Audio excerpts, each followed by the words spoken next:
ഞാൻ അന്ന് വാവുസേപ്പറ്റി അത്ര പോപ്പുലർ എന്നല്ല, അച്ഛനാവാൻ നിന്നായിരുന്നു അവൻ. സെമിനാരിയിലത്തെ അച്ഛനാവാൻ നിന്നായിരുന്നു. മലയാളികളുടെ പ്രിയപ്പെട്ട ജോൺസൺ മാഷും അതുപോലെ ഔസേപ്പച്ചൻ സാറും ഒക്കെ ഇവിടെ അടുത്തുള്ളവര് തന്നെയാണ്. അപ്പൊ അവരുമായിട്ടുള്ള ഒരു ബന്ധം എങ്ങനെയാണ്? ജോൺസൺ എന്റെ വീടിന്റെ അടുത്തുള്ള ആളാണല്ലോ. ചെറിയ 15-14 വയസ്സുള്ളോ. അപ്പൊ അവന് ഞാനായിട്ട് ഭയങ്കര സ്നേഹമുള്ള ആളാണ്. ഞങ്ങള് ക്രിസ്മസ് പാട്ടിന് വേണ്ടിട്ട് ഒരു പാട്ട് പാടാനൊക്കെ ജോൺസൺ വരും. ജോബായി എന്ന് പറഞ്ഞ ഗടം വായിക്കുന്ന ഒരാളുണ്ട്.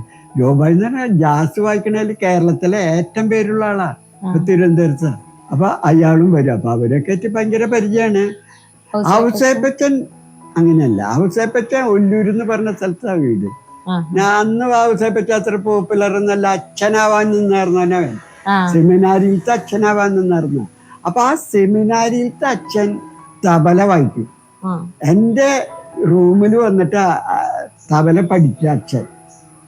തബല അച്ഛൻ കൊണ്ടുവരില്ല, ഔസേപ്പച്ചനെ കൊണ്ടുവരാൻ. ഔസേപ്പച്ചൻ കൊണ്ടുവന്ന് വെച്ച് അച്ഛൻ വായിച്ചു കഴിഞ്ഞിട്ട് പോകുമ്പോൾ ഔസേപ്പച്ചൻ അത് കൊണ്ടുപോകും. അപ്പൊ ഔസേപ്പച്ചൻ ഞാനായിട്ട് ചെറുപ്പം തൊട്ട് അങ്ങനെ പരിചയമുണ്ട്. ജോൺസന്റെ പരിചയം വേറെ, ഔസേപ്പച്ചന്റെ പരിചയം വേറെ.